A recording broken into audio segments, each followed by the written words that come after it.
Hey, fifth graders, welcome to week 2, video 2 of distance learning. First of all, I want to say thank you for doing this again. I know it's not always easy, but hopefully this is becoming a new normal for us and we're kind of getting into the swing of things a little bit. Couple reminders before we dive into the lesson for today. You do have 2 assignments for this week. The first one is your biotic and abiotic T-chart. Now, you can sit outside for about 10 minutes. What do you see? What do you hear? What's biotic, meaning living or was once living, and what is abiotic, meaning no longer living? And you're going to make a little T-chart. Now, I have made this an assignment on Google Classroom. So what you can do is open up the Classroom page, go to classwork, and then click on abiotic versus biotic T-chart, I think is what I titled it. Then go ahead and open up the Google Doc that is within there. This made a copy for you. It should have your name on the top then in the title. And then you just type in the things that you saw or heard. With your abiotic and biotic T-chart. Now, the other one is your food web, and this is where things get a little bit more complicated. So remember, before when we talked food chains, it was one linear progression of energy, meaning one line of energy from the sun to our decomposer, and then the decomposer returns those nutrients back to the ecosystem. Now, food web is where things get a little bit more complicated. In a food web, this shows a bigger picture of the ecosystem. So it'll usually have more organisms, but it also has sometimes those complex relationships between those organisms. Where's the flow of energy there? Now, for your food web, it's nice to kind of start with your producers at the bottom and kind of work your way up. That way you don't have a producer here and a consumer here and kind of things all over the place. So it makes it a little bit easier. But it's okay if it's a little messy. It doesn't have to be perfect. I would just prefer it to be accurate. Now, with your food web, please make sure your arrows are going in the right direction. Okay, this is sometimes where fifth graders make that mistake where they draw a line from a snake to a mouse because, well, snake eats a mouse. But what you're telling me is that the mouse gets its energy from the snake, meaning the mouse eats the snake. Not quite right. That would be impressive, but no, not right. So let me, speaking of our food web, pop over to our display capture here, turn on my video, and here we go. So again, food web, for your assignment, you need to have at least 6 organisms. You need to have producers, consumers, and decomposers within your food web. You may also add the sun if you would like. I know that that's something that people added in their food chain. That was nice to see because that's where those producers get their energies from the sun. All of your organisms should also be labeled with producer, consumer, or decomposer. Now, when you have your consumers, you can also label them as herbivore, omnivore, or carnivore. That would definitely be very beneficial as well, right? If you're not sure, see what it eats. Does it eat only meat? Does it eat vegetables or plants? Or does it eat both? Then you can also look at its teeth. Like we saw in the video from last week, we were able to see kind of the deer teeth, the herbivore teeth, the nice flat ones that are good for grinding, versus the sharper carnivore teeth are more for shredding. So again, the arrows show the flow of energy. Where does the energy in the system come from and where does it go? You may also pick whatever ecosystem you would like. I suggest you know a little bit about your ecosystem. Otherwise, you'll have to do quite a bit of research in order to figure it out. So best of luck. Please ask questions when you have them. Now, you can do this food web on Google Docs, Google Slides, Google Drawing is another neat tool you can use, or you could draw it on paper, take a picture of it, and upload it to your Google Drive. That's an option as well. So all of those are options, but please make sure you turn it in on the classroom assignment. That would be very helpful for organization. So thank you for that. Now, a little bit of review. So again, your T-chart was all about biotic and abiotic factors. Again, biotic factors are going to be all the plants and animals in your ecosystem, all the living things. But this also includes things like bacteria or protozoa, versus your abiotic factors are all the non-living things. So these are things like temperature, sunlight, water, soil. Those are some of the big ones. And now an ecosystem is all about the interaction between those things. When your energy moves through an ecosystem, how does it do so? Where does it usually start? As you can see here in this picture, it usually starts with, well, the sun and then goes to the producers. A quick hint for those of you that were a little overwhelmed with the photosynthesis, don't freak out. Again, you don't need to know all the intricate details. It's good to know about what goes in and what comes out. There's also a nice YouTube I linked in the optional activities that would be helpful for you in that regard. So check that out if you need. Now, Now, ecosystems do change all of the time, right? Minnesota has all of these seasonal changes from year to year. In the spring, summer, winter, fall, it looks different. Okay? When we see this tree here, it shows us different. The tree looks different at different points in the season. Okay. We just were stuck in our winter rut for a long time, but now we're starting to see those positive changes in those trees. The buds are starting to come out, hopefully breaking leaf buds soon. This will also be my slide where I plug your Phenology Flipgrids. I would love to see more of those, so please continue to show me your spaces, your outdoor spaces. If you see something cool, if you find something cool outside, if you see some changes, go ahead and post a Flipgrid. We'd love to see it. There are fast changes in ecosystems and slow changes in ecosystems. Now, last week, in our first week, some people were a bit overwhelmed with the videos and tried to take notes on everything.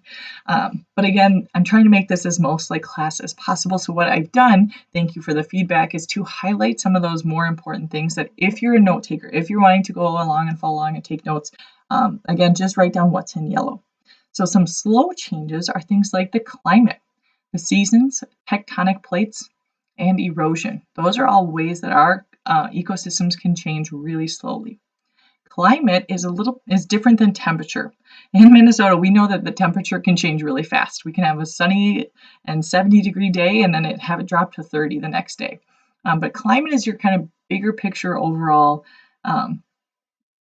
of the climate. So it's not just your daily temperature, but over a longer span of time. Now, the seasons are also a pretty slow change. Tectonic plate movement is a super slow change. This was what we studied in the fall with our hot mantle convection cells that push that crust, the continental crust and the oceanic crust, into those different directions. Remember, those are super, super, super, super slow, like the rate that your fingernails grow. And then we did see erosion also being a really slow process.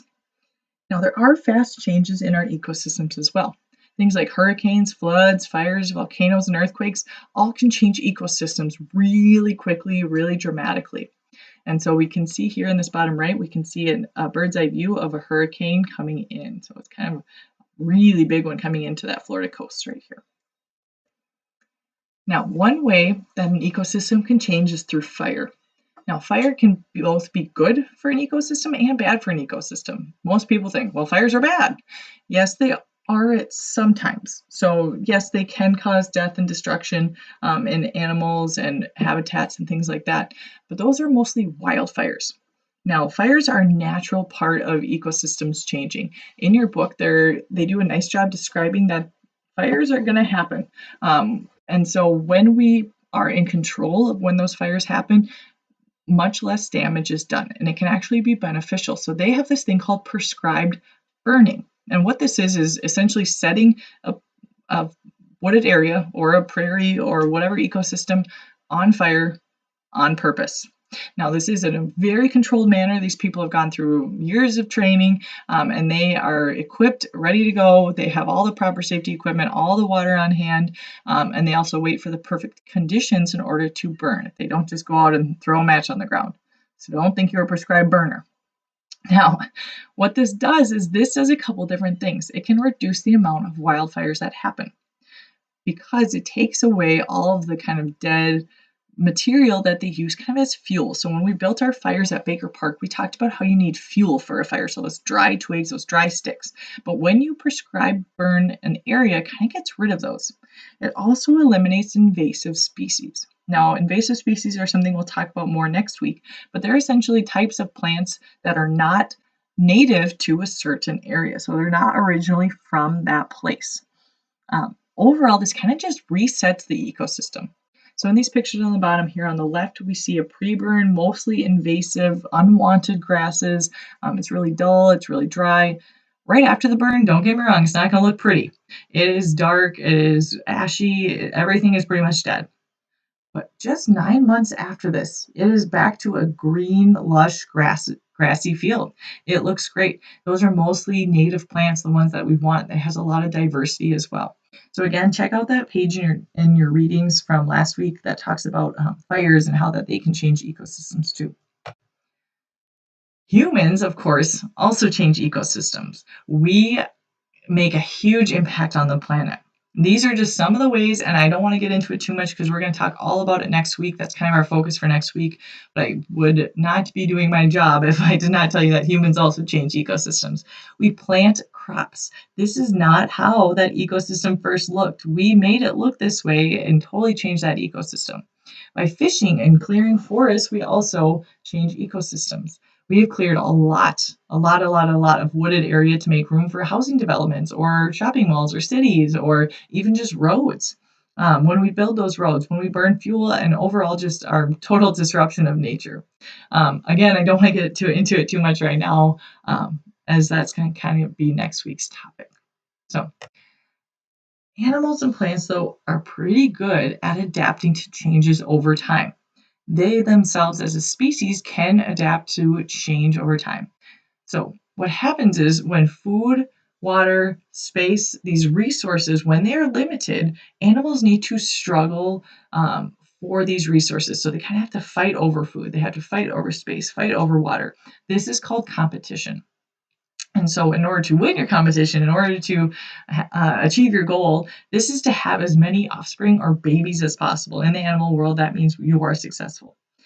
Now, those that have those offspring or the most offspring, they kind of look like the parents. So those successful traits get passed down more than any kind of bad traits or not helpful traits.